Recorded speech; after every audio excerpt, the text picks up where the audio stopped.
o, o cardiovascular.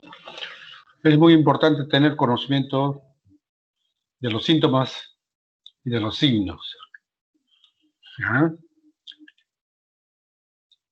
Y el examen cardiovascular básicamente va a consistir en reconocimiento de los signos, ¿no? Básicamente de los signos. ¿Y cómo se va a reconocer? Ese es el asunto. No olviden cuál es la función del corazón. Entonces, todos los síntomas y todos los signos parten del funcionamiento del corazón, pues. ¿Ya?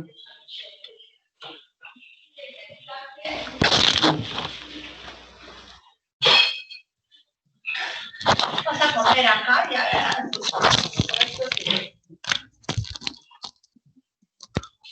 Ya que, ¿sabe qué? La señora Rita que subo, que se lo lleve nomás. Yo bajo. Hay que recordar la función del corazón. ¿Ya? El corazón, ¿qué cosa es? Es un órgano, pues. ¿Cuál es su función? Su principal función es suplir las necesidades de nutrientes del organismo. Esa es su principal función. Entonces,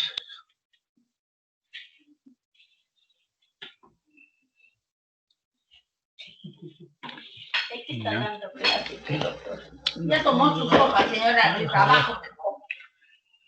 No ha tomado, doctor. y cualquier alteración en relación a este funcionamiento del corazón se va a manifestar en una serie de síntomas y una serie de signos, los que al ser reconocidos nos puede orientar pues a una causa precisa, ¿no? Por eso es muy importante esto. ¿Ya? Por ejemplo, si el corazón tuviera una falla, por decir, una disminución en la expulsión, ¿ya? Una disminución en la expulsión, o sea, una falla, digamos, del corazón. Ello podría traducirse por una falta de contractibilidad, o sea, un problema de contractibilidad, o sea, el corazón se contrae menos, ¿no? O podría traducirse de repente en un problema de llenado, o sea, el corazón para bombear la sangre no se llena adecuadamente bien. O pudiera ocurrir que en la salida de esa sangre, pues hay una barrera. Miren, ¿no? La disminución de la expulsión, podría haber tres cosas que lo están causando. Pero ¿cuál va a ser el signo de esa disminución de la expulsión? ¿Cuál va a ser el signo del, digamos, cómo se traduce esa disminución de la expulsión? Signos de bajo gasto, signos de bajo flujo. Las extremidades estarán frías, el llenado capilar será más lento, habrá alteraciones de la piel, ¿no? Los grandes vasos estarán colapsados, o sea, no están plétores, o sea, no estarán llenos, digamos, estarán medio vacíos, ¿no? Habrá palidez en las mucosas, habrá alteración en las uñas y todo. Y miren, todo esto signos que se dice, eso lo vamos a reconocer durante el examen físico, ¿ya? Durante el examen físico, ¿ya? Pudiera ser también por disminución en el llenado. Entonces, hay disminución en el llenado, entonces se va a acumular sangre en el intersticio en forma retrógrada, en los espacios extravasculares, que pueden afectar a los órganos que devienen pues en forma retrógrada, digamos, ¿no? Y eso traducirá, por ejemplo, en signos de congestión sistémica. ¿Y cómo son los signos de congestión sistémica? Edema, ascitis, hepatomegalia, derrames, reflujo hepatoyugular, ingurgitación yugular, pulso paradojal, etc. ¿Ya? Puede haber también compromiso en las cavidades derechas o a nivel pulmonar, derrame pleural y pericárdico. Alteraciones de bajo flujo o congestión pueden expresarse en cualquiera de las cámaras, por ese caso. Ya sea bajo flujo, puede ser cámara derecha o cámara izquierda. Obviamente con su signología y su sintomatología de cada uno, de cada cámara involucrada, digamos. La evolución clínica del sistema cardiovascular es mucho más amplia que cualquier simple auscultación. Involucra una evaluación integral, o sea, al paciente hay que verlo desde el punto de vista integral, como un todo. Involucra pues desde la actitud, cómo está el paciente, ¿no? ¿Cuál es la posición? Por ejemplo, si está en ortopnea, ya uno puede darse cuenta pues que ese es un signo de insuficiencia cardíaca, ¿no? Si está en posición genopectoral, pero puede ser pericarditis, atención, con derrames, ¿no? O si uno lo ve pues que está respirando con dificultad, uno puede decir ahí está en disnea, ¿no? O dificultad respiratoria, de repente está con sibilantes y esas cosas, entonces le podemos decir que hay dificultad respiratoria. Involucra también, por ejemplo, la constitución. El mismo hecho de que tenga obesidad o sobrepeso ya es una enfermedad, ¿no? Y además constituye un factor de riesgo cardiovascular. O puede estar demasiado delgado, ¿no? Es caquexia. La insuficiencia cardíaca en sus estadios terminales puede dar lugar a la caquexia, ¿no? O sea, cuando el corazón, en su falla de distribuir o en la falla de conducir los nutrientes, no lo puede hacer de tal forma que todo el organismo pues está funcionando sin los nutrientes adecuados, ¿no? Porque no le llega, pues. Entonces el paciente entra en caquexia, ¿no? Hay un cuadro que se llama la caquexia cardíaca. Piel y mucosas, anemia, edema gravitacional, sudoración, cianosis, palidez, etcétera, etcétera, ¿no? O sea, en todo. Luego, uñas, en las uñas hay que ver el llenado capilar, puede haber de repente hemorragias en astillas, ¿no? Si uno lo ve eso, pues ya es muy patognomónico de una enfermedad, ¿no? También involucra, por ejemplo, si hay fiebre, un proceso febril, puede ser una infección, pues una endocarditis infecciosa, ¿no? Incluso a veces en el infarto agudo, al comienzo puede ser, o puede tener un poco de fiebre, ¿no? Tromboembolia pulmonar también. A nivel de la cabeza hay que ver cómo están las pupilas, hay que ver si tiene o no el signo de Muset. El signo de Muset es el movimiento sincrónico de la cabeza con cada volumen de expulsión, ¿ya? O sea, con cada volumen de expulsión la cabeza lo mueve, ¿ya? Entonces eso es muy característico en patologías donde involucra gran volumen de expulsión pero con colapso brusco, ¿no? O sea, por ejemplo, una insuficiencia aórtica, ¿no? O sea, expulsa bastante, la cabeza se mueve, pero como se chorrea la sangre de nuevo, el colapso pues es muy brusco también, entonces como que regresa a su posición, pues la cabeza, ¿ya? Cianosis periférica, eso para ver pues si hay cardiopatías congénitas, ¿no? Para ver si pero no solamente cardiopatías congénitas, pues la cianosis periférica puede también puede traducirse también como signos de bajo gasto, ¿no? En el signo de bajo gasto muy extremo, ¿no? Muy severo. A nivel del cuello, la presión venosa central, estimación de la presión venosa central y congregación yugular. Por ejemplo, insuficiencia cardíaca, pues, taponamiento cardíaco, la danza arterial. A nivel del cuello, si uno percibe la danza arterial, es la gran amplitud que toma pues la arteria, ¿no? La gran distensión de la arteria carótida en relación a un volumen amplio de expulsión, ¿no? Pero con colapso también es típico de la insuficiencia aórtica, ¿no?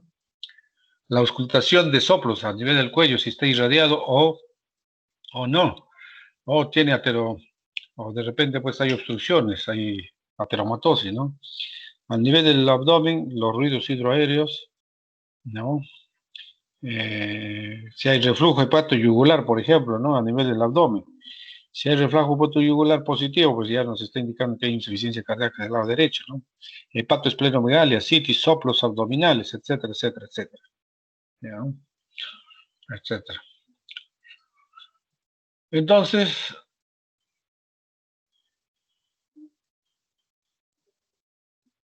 la evaluación cardiovascular involucra técnicas, ¿ya? Técnicas. Involucra técnicas y esas técnicas nosotros las vamos a ir aprendiendo de a poco, ¿ya? Y cada uno ya, según su capacidad, pues va adquiriendo capacidades técnicas. O sea, lo que antiguamente se decían, pues, ¿no? Diagnóstico táctil, los antiguos, a veces con el tacto, pues, diagnosticaban muchas cosas. Pero involucra aplicar la inspección, la palpación, ¿no? La percusión en algunos casos y la auscultación. En la inspección, cuando nosotros inspeccionamos, ¿qué es lo que vamos a ver? Vemos pues el tórax, pues, cómo está, pues aparte de las deformidades, si hay o no, si es normal o no, etcétera, etcétera, etcétera. En relación al aparato cardiovascular, lo que vamos a ver si se ve, si hay un choque de punta visible o no, ¿no? Normalmente está al nivel del quinto espacio por dentro de la línea media clavicular, ¿no? Eso es lo normal, lo habitual, ¿no? ¿Ya? Ahora, si se observa un choque de punta, pues hay que notar pues, si es sostenido o es abrupto, si es amplio, o sea, golpea amplio o solamente en un punto. ¿No? Puede incluso poder notarse si ese choque de punta, pues que uno lo está observando, se repite de forma cíclica y con ritmo, ¿no? O de repente no. Y a veces es difícil de ver, pues, pero si uno no ve o no nota el choque de punta, eso no quiere decir que haya patología, ¿no? Porque una persona que es con bastante, incluso con un ligero sobrepeso, pues no se va a notar el choque de punta, ¿no? Ya. A la inspección. A la inspección es una técnica que, que puede, digamos, variar, ¿no? O puede tener variaciones en relación a los estados fisiológicos. Como ya adelantamos un poco, por ejemplo, en los obesos, el choque de punta va a estar más levantado, pues no va a estar en el quinto, puede estar en el cuarto, ¿no? Es obvio, ¿por qué? Porque el corazón pues tiende más a la izquierda también, ¿no? Entonces el latido del choque de punta asciende y puede observarse por encima del quinto, ¿no? Incluso cuarto, así, espacio intercostal, y algo hacia afuera. En los longilíneos, al contrario, el corazón se cae, ¿no? Entonces se va a situar el choque de punta, si es que aparece o lo vemos, va a estar más hacia la válvula tricúspide, por decir, ¿no? Hacia el área de la válvula tricúspide, ¿no? ¿Ya? En el decúbito lateral izquierdo, posición de pachón, la punta se desvía 2 a 5 centímetros hacia la región axilar. ¿Ya? Es una posición que mucho se utiliza para evaluar el choque de punta, ¿no? Choque de punta, sobre todo palpatoriamente. Las alteraciones fisiológicas del choque de la punta se observan mejor en el individuo sentado. ¿Ya? Por lo tanto, se preconiza que el examen cardiovascular debería de ser mejor sentado, ¿no? Después viene si hay choque de punta, vemos si hay otros latidos por fuera del choque de punta, ¿no? Otros latidos ajenos al choque de punta. Puede haber a nivel del abdomen un latido epigástrico, ¿no? ¿No? Pero si el paciente normalmente no se nota, pues, ¿no? Pero si el paciente es muy delgado o delgadísimo, pues a veces se puede notar, ¿no? ¿Ya?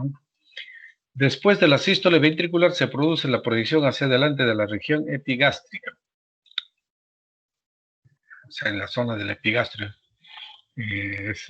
Puede haber una presencia del latido, ¿no? Que puede incluso ser normal, ¿no? En algunos individuos. Otras veces el latido epigástrico consiste en una retracción sistólica de esa región. Latido negativo, motivada por la transmisión del latido cardíaco. Lo que puede suceder en el terreno fisiológico.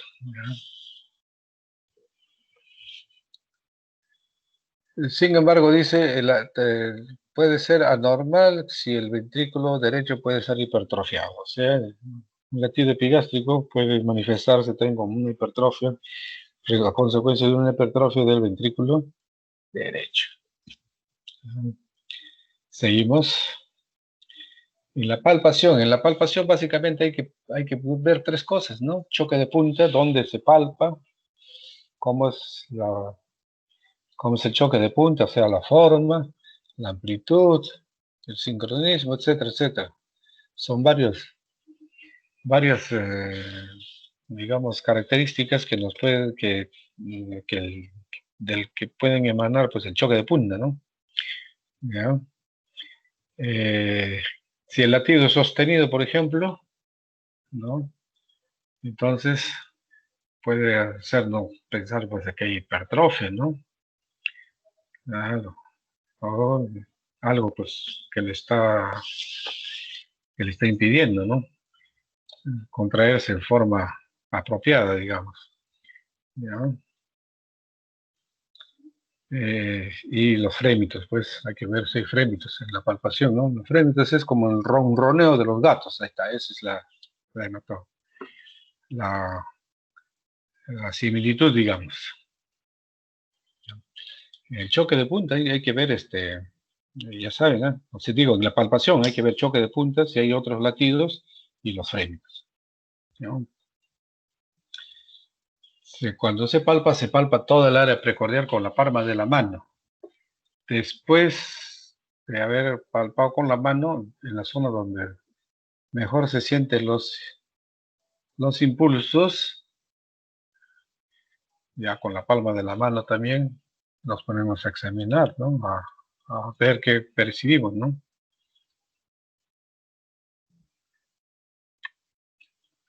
La palpación debe realizarse, dice, en distintas posiciones, de cúbito supino, sentado, de cúbito lateral, ¿no? El sentado con ligera inclinación hacia la izquierda, el de cúbito ventral, bueno. La palma es más sensible a la vibración.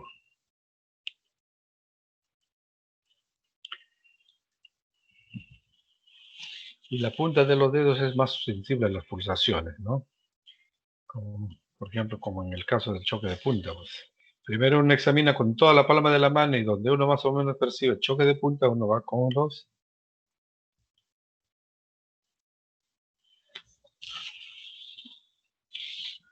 ¿No? O sea, la palma, una vez que ya determinado el choque de punta, entonces vamos con la punta de los dedos. ¿No? Entonces, las pulsaciones que se sienten debemos tener la capacidad de poder describirlas, ¿no?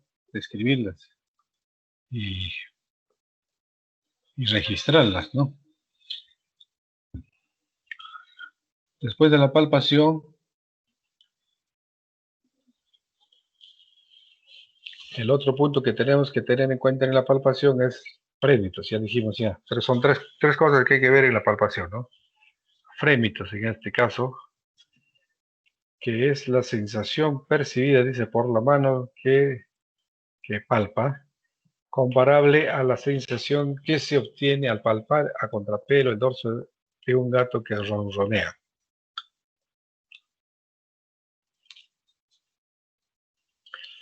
En sujetos, dice, con edetismo cardíaco, o sea, jóvenes, hipatotónicos, hipertiroides, etc., y pared torácica delgada, puede percibirse una sensación vibratoria parecida al trill durante la sístole y a la que se le denomina el tremor cordis. El tremor carece de significación patológica, ¿ya? O sea, no se sabe por qué se produce o para qué se produce. La percusión, en realidad, en el examen cardiovascular está prácticamente ya en desuso, ¿no? Algunos todavía lo siguen utilizando, por ejemplo, para percibir el área cardíaca o para sentir el área cardíaca y de esta forma, pues, ver si hay cardiomegalia o no, ¿no? ¿Ya? Es lo que los antiguos semiólogos hablaban de la matidez cardíaca, matidez cardíaca. Y después vamos a la auscultación. O sea, como el último punto es la auscultación. La auscultación tiene toda una secuencia. No se puede ir y poner el estetoscopio porque yo quiero aquí nada más y listo. No, tiene que tener una secuencia. La secuencia tiene 3 pasos. Primero, el primer punto es características, apreciar las características del primer ruido cardíaco y del segundo ruido cardíaco. Eso es lo primordial, es lo primero. Segundo, si hay ruidos agregados, como por ejemplo tercer ruido, cuarto ruido. ¿Ya? Y como último punto, el último punto es ya auscultar los soplos, ¿no? Los soplos en las áreas que ya estamos mencionando, el área aórtica, el área pulmonar, el área cardíaca, esas áreas, ¿no? pudiendo ya también tener en cuenta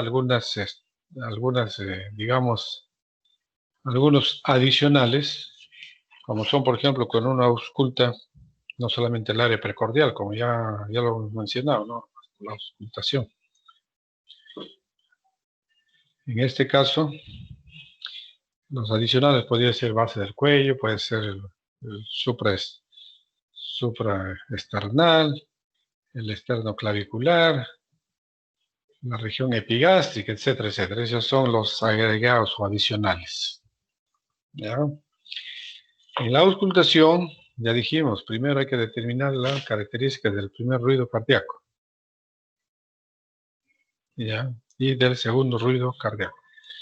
El ritmo habitual puede ser regular, pero puede ser irregular también en niños, por ejemplo, en jóvenes, por una arritmia sinusal que generalmente tienen estos, pueden pues cursar con esto, ¿no? Ahora, esto no es considerado pues patológico, ¿no? Durante la inspiración, o sea, si yo inspiro, mi retorno venoso es mayor, o sea, aumenta mi retorno venoso. Y la frecuencia puede aumentar para compensar el mayor volumen de sangre.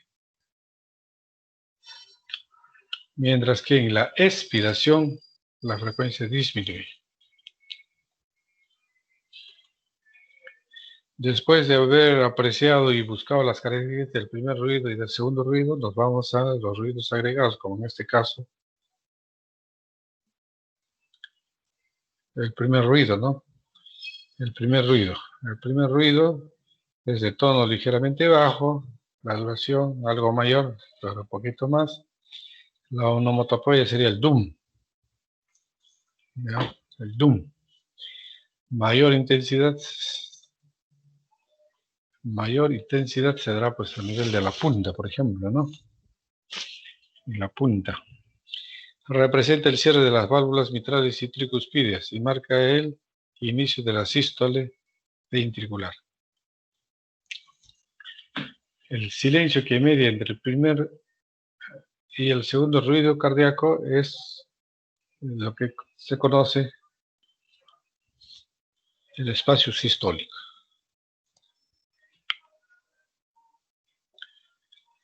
Después de haber apreciado las características del primer ruido y del segundo ruido cardíaco, no haber notado sus características, todo eso, ¿ya? Entonces pasamos a la auscultación. Entonces, en la auscultación,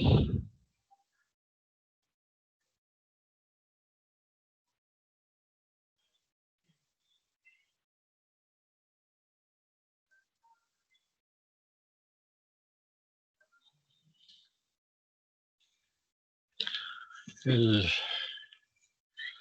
primer ruido cardíaco pues se produce por el cierre de las válvulas auriculoventriculares, ¿no es así? O sea, la válvula mitral y el tricuspide, y marca el inicio de la sístole ventricular.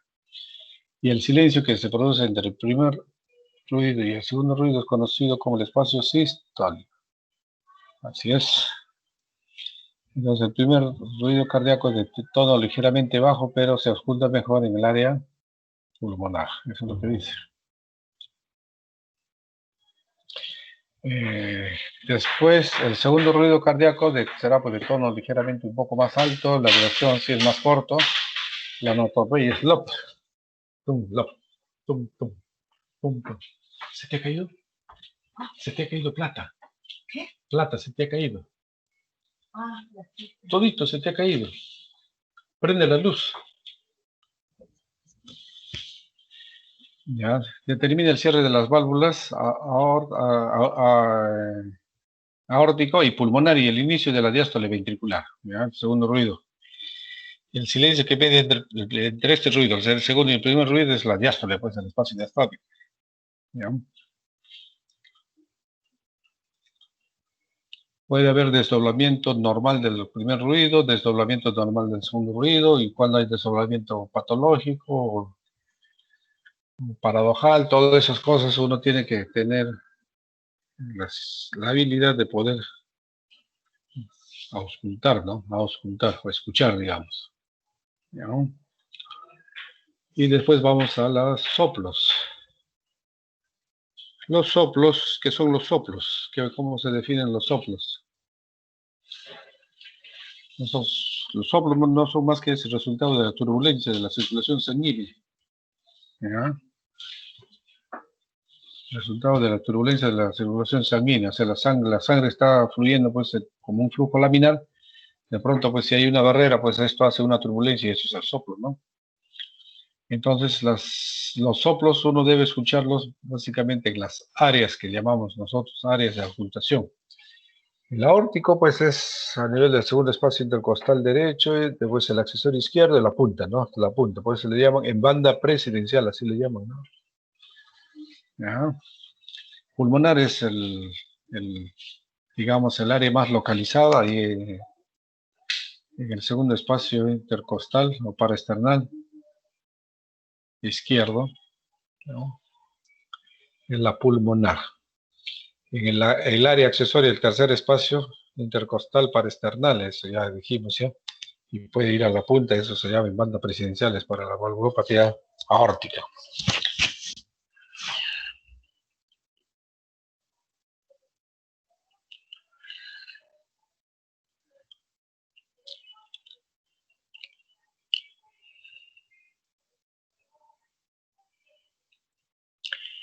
El área mitral será pues en la punta y incluso uno o dos espacios encima de la punta, pero como quien se aleja un poco hacia la axila, ¿no?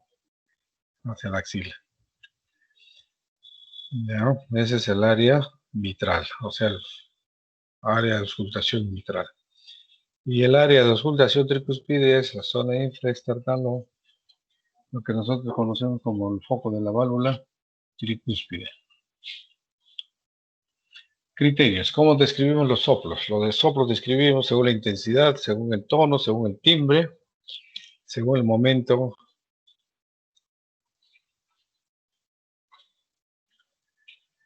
No, según el momento en que se producen, según la duración, del sitio en el que se oye con mayor intensidad, su propagación o irradiación y la modificación que estos soplos pueden tener en relación a la respiración, ¿no? Bajo la influencia de la respiración, del esfuerzo muscular, de los cambios de posición y del tratamiento. Estas son las áreas de auscultación, como ya les mencioné. Aquí es aorta, aquí en zona paraesternal, izquierdo, podríamos decir el mesocardio, ¿no? Aquí es el...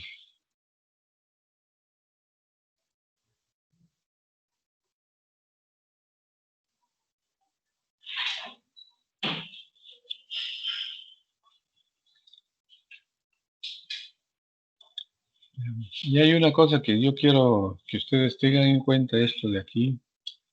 Vamos a ver acá, a ver. Vamos a hacer que agregue una nueva diapositiva. Entonces los soplos, por ejemplo, en relación a los soplos, vamos a ver los que siguen la corriente, digamos. O sea, sigue la corriente.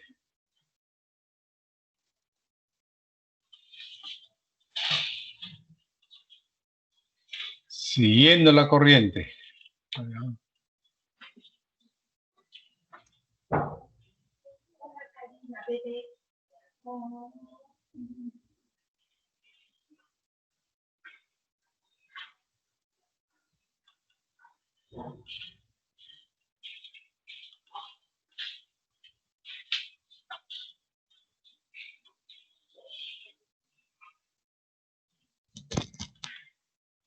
Entonces vamos a ver, siguiendo la corriente, ¿ah? Y contra la corriente. Siguiendo la corriente puede ser a través mitral, puede ser a nivel tricuspidio, puede ser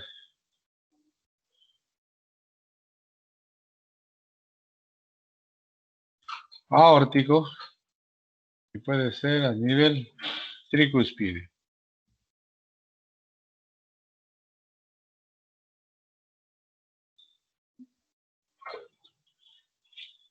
Y siguiendo la corriente, contra la corriente directa, también puede ser a través de la mitral, a través de la tricúspide, a través de la aorta y a través de la pulmonar. A través de la pulmonar. Entonces los soplos que siguiendo la corriente se produce a través de la mitral sería pues durante el llenado, ¿no? De la aurícula izquierda al ventrículo izquierdo. De la aurícula izquierda al ventrículo izquierdo. Entonces habría un soplo de llenado. Entonces habría un soplo diastólico de llenado ventricular izquierdo. Y esto sería igual a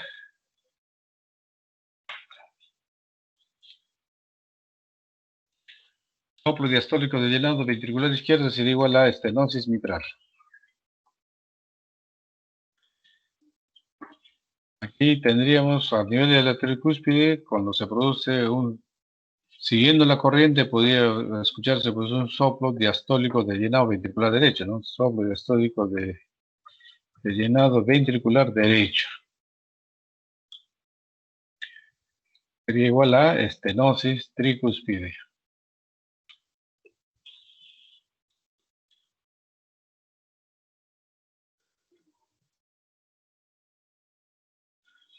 Siguiendo la corriente a través de la aorta, sería durante la fase de expulsión, o sea, siguiendo la corriente. O sea, del ventrículo izquierdo a la aorta. Entonces se produce un soplo durante la inyección, o sea, del ventrículo izquierdo a la aorta, entonces tendríamos un soplo sistólico eyectivo aórtico. Soplo sistólico eyectivo aórtico. ¿Y eso sería igual a qué? A estenosis aórtica. Aquí.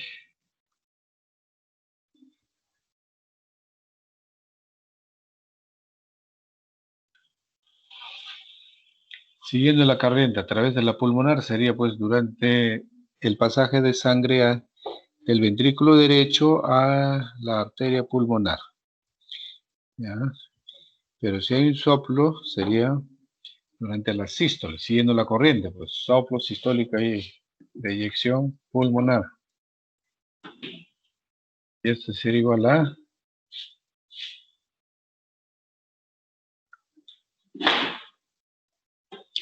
estenosis pulmonar.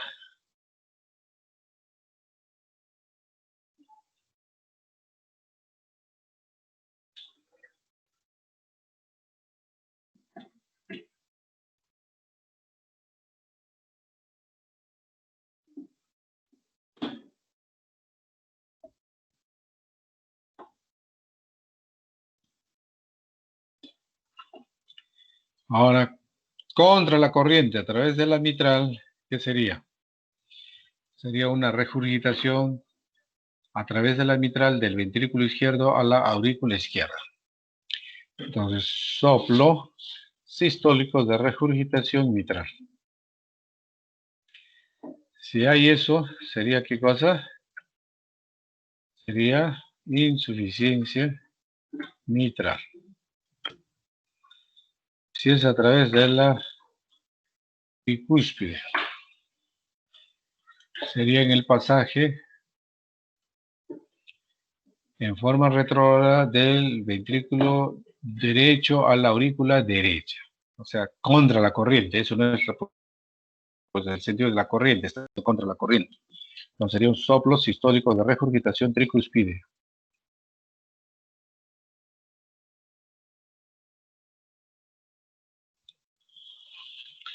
Y ese soplo sistólico de regurgitación tricuspide sería igual a insuficiencia tricuspide.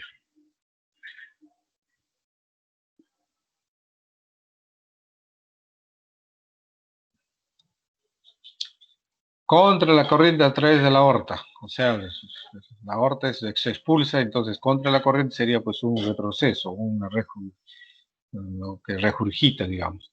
Entonces tendríamos un soplo diastólico de regurgitación aórtico.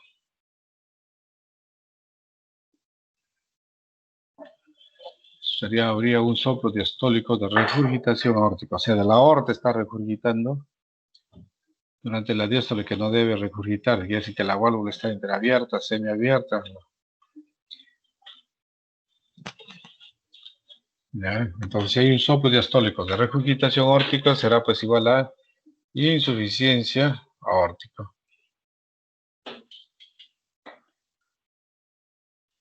A través de la pulmonar, contra la corriente, a través de la pulmonar.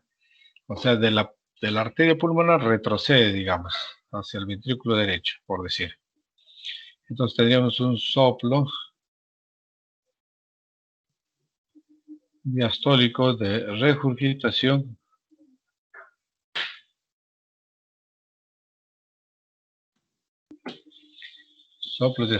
regurgitación pulmonar. Sería igual a insuficiencia pulmonar.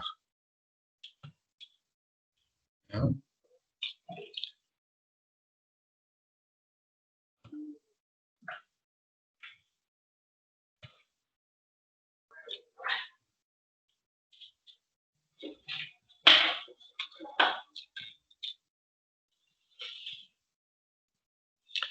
Insuficiencia pulmonar.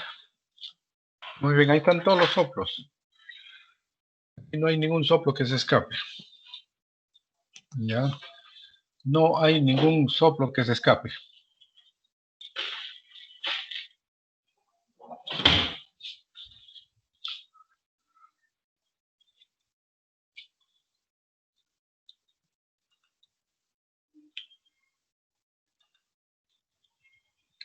Entonces, aquí, ¿cómo serían los soplos diastólicos del llenado ventricular izquierdo, mitral y tricuspide?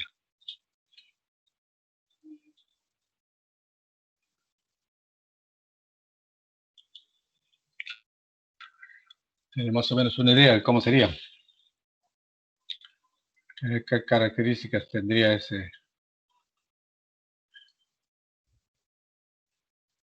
soplo, digamos?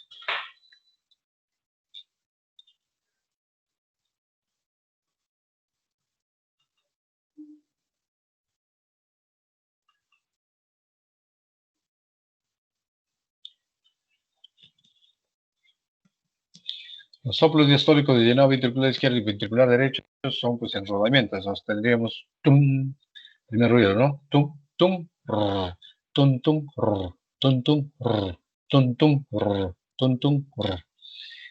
Es enrodamiento. Y los soplos sistólicos eyectivos aórtico y pulmonar, obviamente, es durante la eyección. O sea, tipo romboidal, lo que decimos, tipo romboidal. Crescendo, decreciendo, que le llamamos antes. ¿Ya? En contra de la corriente a través de la mitral del tricuspide, es un soplo, sería pues un soplo sistólico a través de la mitral, a través de la tricuspide, y esos soplos sistólicos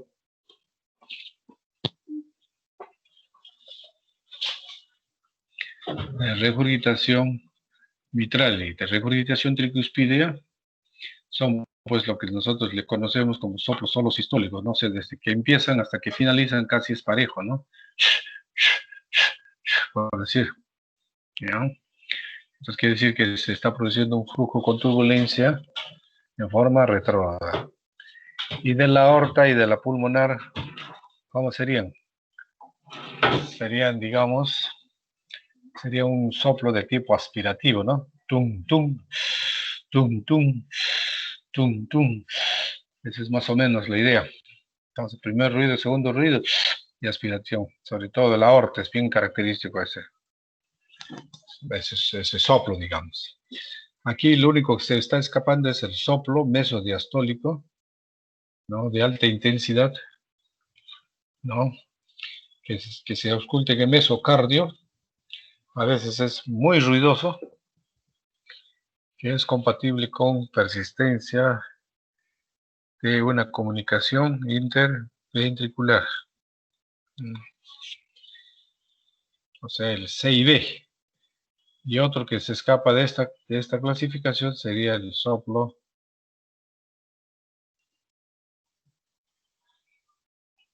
no, que se oculta, por ejemplo, a nivel de la subclavia izquierda. ¿No? En maquinaria le llaman algunos le llaman sístole y diástole. O sea, un soplo continuo. Más o menos esa es la idea. Es compatible con persistencia del conducto arterioso. Son básicamente los dos soplos que se escapan, ¿no? Porque aquí están todos los soplos. Ahora, la gravedad de cada soplo, ya eso lo tenemos que aprender de acuerdo a las características de los soplos, ¿no? Entonces, nosotros auscultando un soplo, deberíamos de ser capaces de decir, bueno, esto ya es un cuadro delicado, ¿no? O no. ¿Ya? Entonces, ahí tienen las características de todos los soplos. Muy bien, chicos, ¿alguna pregunta?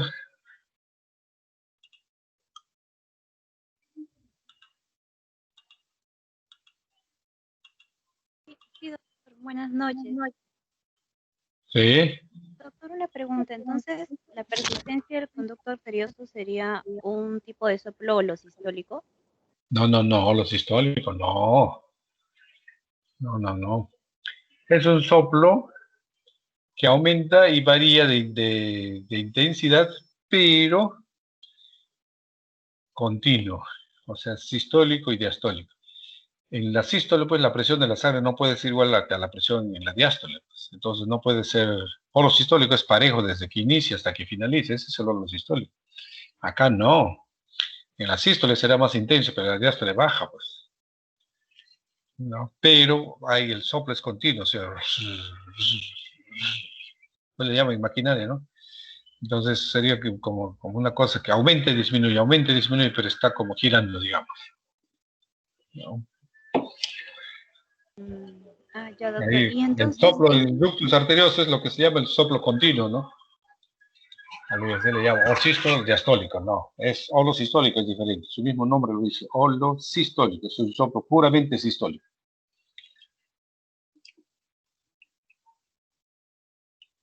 ok, doctor. Ya comprendo. Gracias.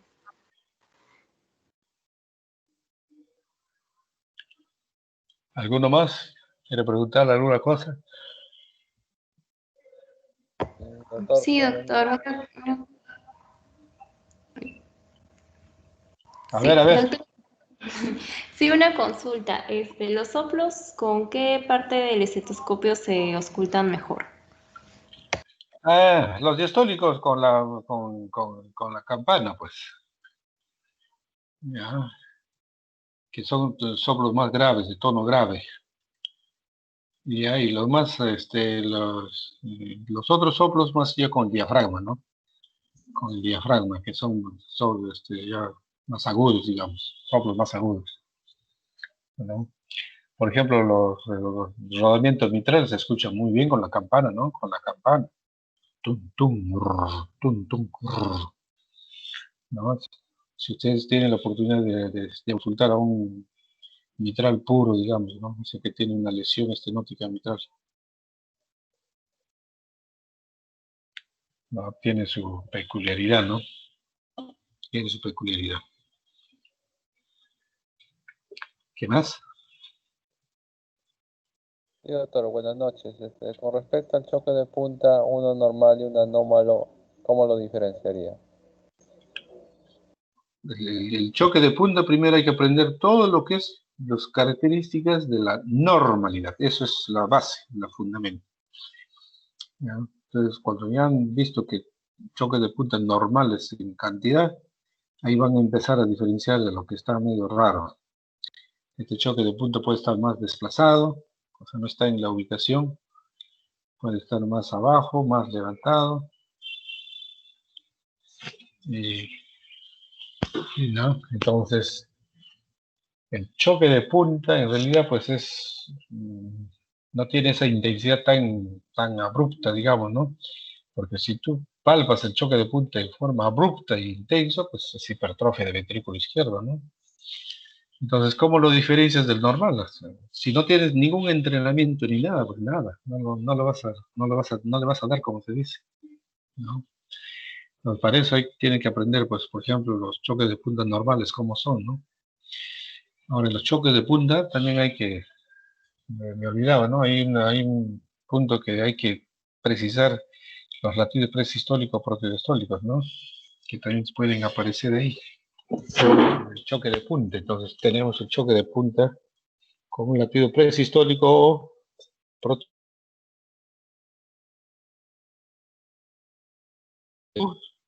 su significado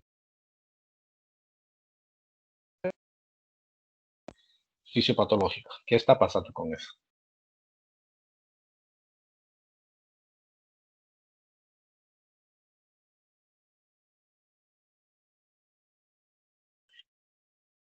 Eso se pasa, claro, se pasa. Por ejemplo, a mí me parece una cosa y a otro le puede parecer otra cosa. Eso se da, eso se da. En razón aquí al entrenamiento, ¿no? Por eso aquí pues, se requiere pues bastante entrenamiento, ¿no? Muy bien, ¿qué más? ¿Alguna pregunta más?